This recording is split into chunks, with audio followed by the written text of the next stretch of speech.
It's another battle for the Aggies, and the KSL Sports Zone has it covered. Utah State returns home for a Friday night battle against San Jose State. Your home for all the play-by-play coverage of Aggie football is right here on 97.5, the KSL Sports Zone.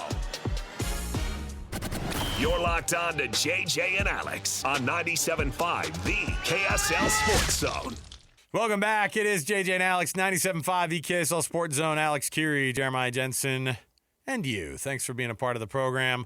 Anywhere you can find podcasts, the podcasts, of course, wherever you download those, whatever the kids are doing these days, you can download JJ and Alex and get your fix on all things sports-wise. Of course, here locally, all the rivalry week interviews that we've been doing are brought to you by UCCU, Love Where You Bank.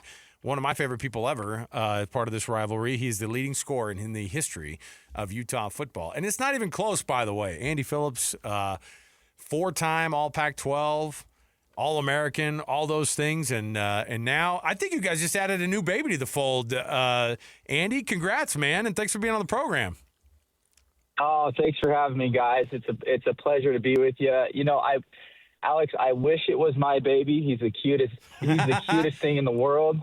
But my wife actually carried a baby as a gestational carrier for her little sister. So that is amazing. That's awesome. That is phenomenal. Yeah. Well, gosh, dang it. The Phillipses keep beating everybody else at life. Dang it. Well, the key is to marry a good one, and that's what I did. And guess what? She was a Cougarette, so I got a little bit of love for the school down south. Not much, though. Not much. Not much. No, not much this week. Look, Andy, you're always the perfect person to talk to because I think you're like everybody else that lives here, is from here. Look, we all have family that's on one side or the other, and sometimes it's a mix within your immediate family. What's that been like for you and your family and that dynamic, keeping it fun and like we all should, but also being loyal to your school? Well, I mean, it's a blast. You know, I've got a lot of Cougars in my family. In fact, my grandpa and my dad both taught at a law school down there. Obviously, my sister played soccer down there. And to be honest with you, when I was playing football at Utah, they bled red. They quickly started bleeding blue again once I graduated. But it's a lot of fun. And I'll tell you what, it's been even more fun for me this year. I've got two boys that are playing in Ute Conference football for the Alta Hawks. And so we took a trip up to the practice facilities at Utah and talked with, you know, obviously all my coaches and good friends that are still there. And then we took a trip down to BYU and I hung out with Kalani and Coach Hill. And it was just, it's been really cool to see, at least from my shoes, you know, the success of the coaches that have taught me so many life lessons. And I love all of them dearly. And so it's a really interesting week for me. I mean, I don't have anybody on either team that I played with anymore. Britton Covey finally graduated, you know, a few years ago. Kind of ties to players outside of just appreciating some good kickers and some good special teams on both sides of the ball, or both sides of the rivalry here. So. Andy, one of the things that we've always loved watching was, I mean, obviously your story was super unique and how you even got to ending up being one of the most important, you know, players in the history of football up at the University of Utah. And, you know, this idea of when you're growing up in the rivalry, I don't think you thought to yourself, hey, I'll probably end up playing football for one of these teams. No, never in a million years.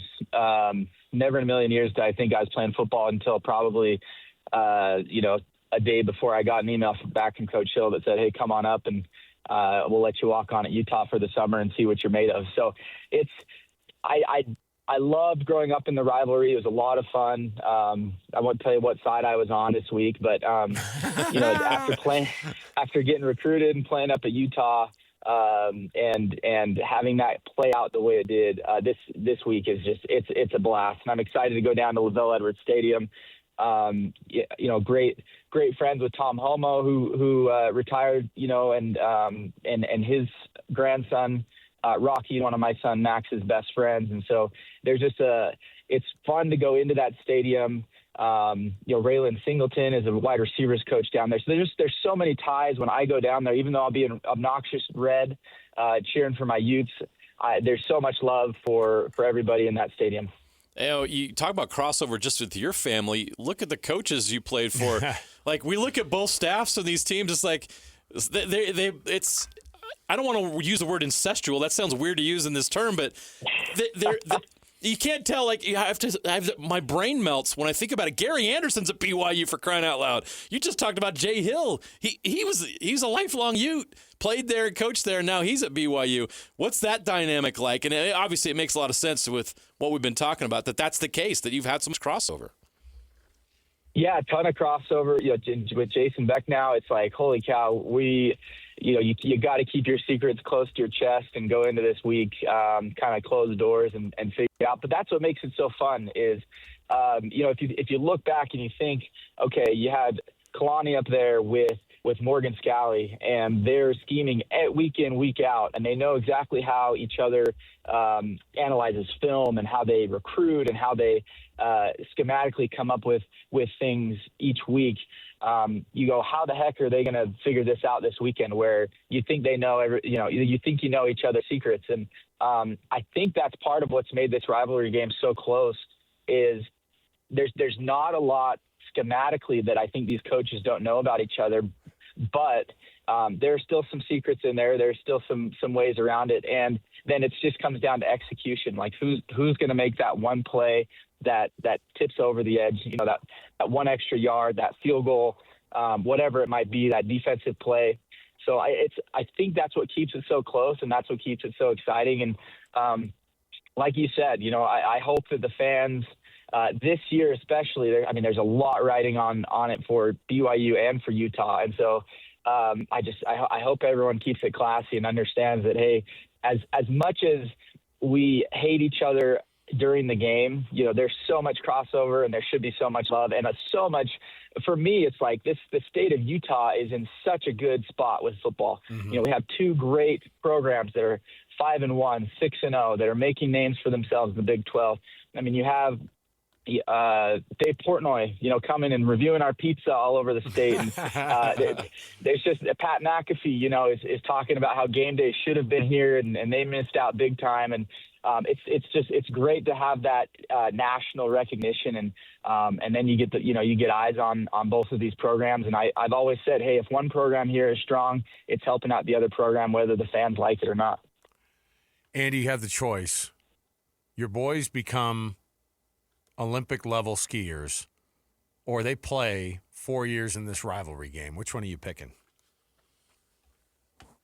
Oh, man, it's got to be skiing. I know it was. I already knew the answer. I already knew it was. As much as I love football and this rivalry, skiing something you can do. If you're Junior Banus, if you know that name, he's 101 years old and one of the founders of Snowbird ski team. And so it's like, hey, if you doing something you can do till you're 100 years old is preferable to maybe knocking your head around and and leaving this life a little earlier than you might have before. Like your good friend Tom Hackett, you were one of those guys that was lucky enough to never lose to those. Oh man, yep. You know what? I want to get your most vivid memories of playing in rivalry games. What a thrill it must have been, and you must look back on them so fondly. Oh, I do.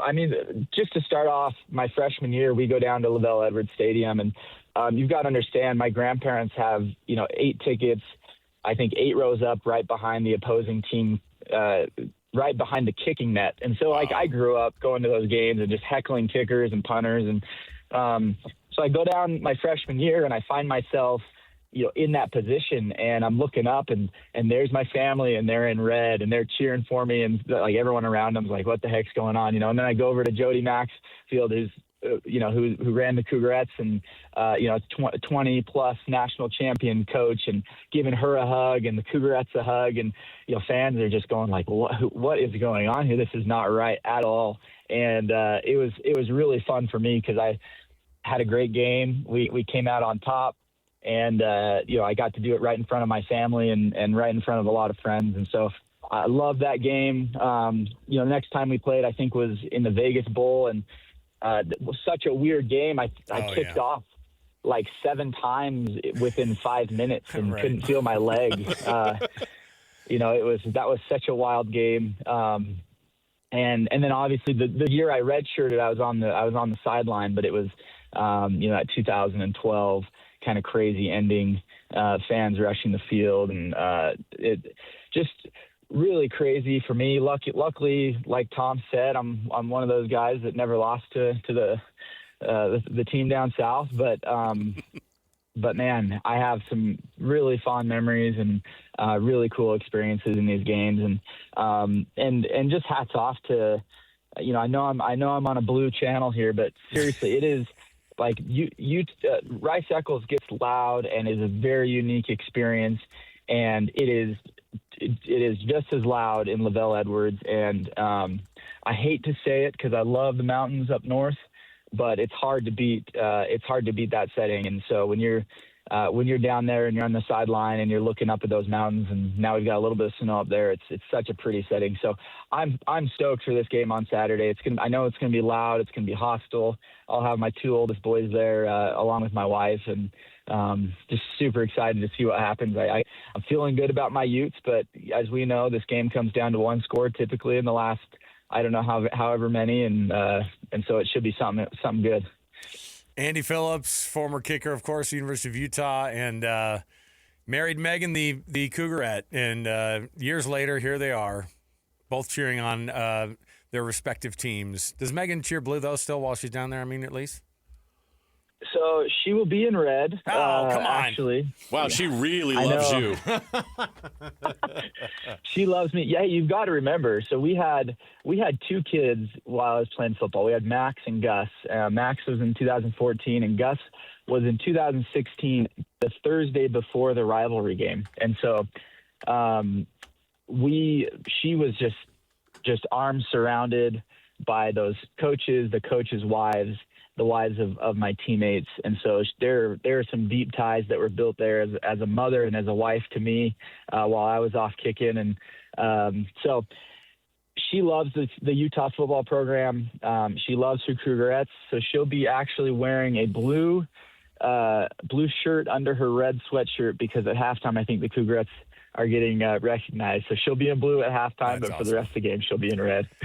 Andy, we appreciate it, man. Thanks for jumping on, and nicest Ute we know across the land. So, Andy, thanks again for being with us, man. Yeah, and are your boys playing playoffs today, this weekend? In Ute They Conference? are, yep. They're playing playoffs. Yeah, my oldest son, Max, he's a peewee. He's got Highland, and then Gus is a scout, and they've got Farmington. So we'll be rushing down from Farmington to make it a little bit before kickoff. But so we didn't even get it. Yeah, we didn't even get to talk about the most important games of the weekend on Saturday. Yeah, Riley Nelson, you might have to end up going against the Nelson boys at some point. I got a boy that's playing scout playoffs this week too, so we're way into it. Well, I will say this, I did beat Riley in a boxing match a few years ago, so I like the chances of my boys up against that team as well. No, Riley's a great friend, and I have a lot of respect for him, and what a good dude, what a fun quarterback for the Cougs for a number of years. Andy, thanks again, man. We'll chat with you again, and we appreciate it. Have fun this weekend. Enjoy a great weekend. Yeah, pleasure's all mine, boys. Thanks. We'll see you Saturday. There you go, Andy Phillips. Nicest guy in the rivalry ever, right? But then throws a little shade at Riley at the end. I like it. Oh, no. I like the passive-aggressive trash talk. Yeah, I beat him up in the ring. It's not a big deal. Man, he's a great guy. A physical matchup one-on-one. I pummeled him, but he's a great guy. He's a former quarterback. I beat him up as a kicker. No problem. Anyway, all right, there you go. We'll take a break. We'll come back. When we return, we've got our Hercules Hero of the Week to roll out here for you. We've got much more to go on the program, so stay here. 97.5 EKSL Sports Zone.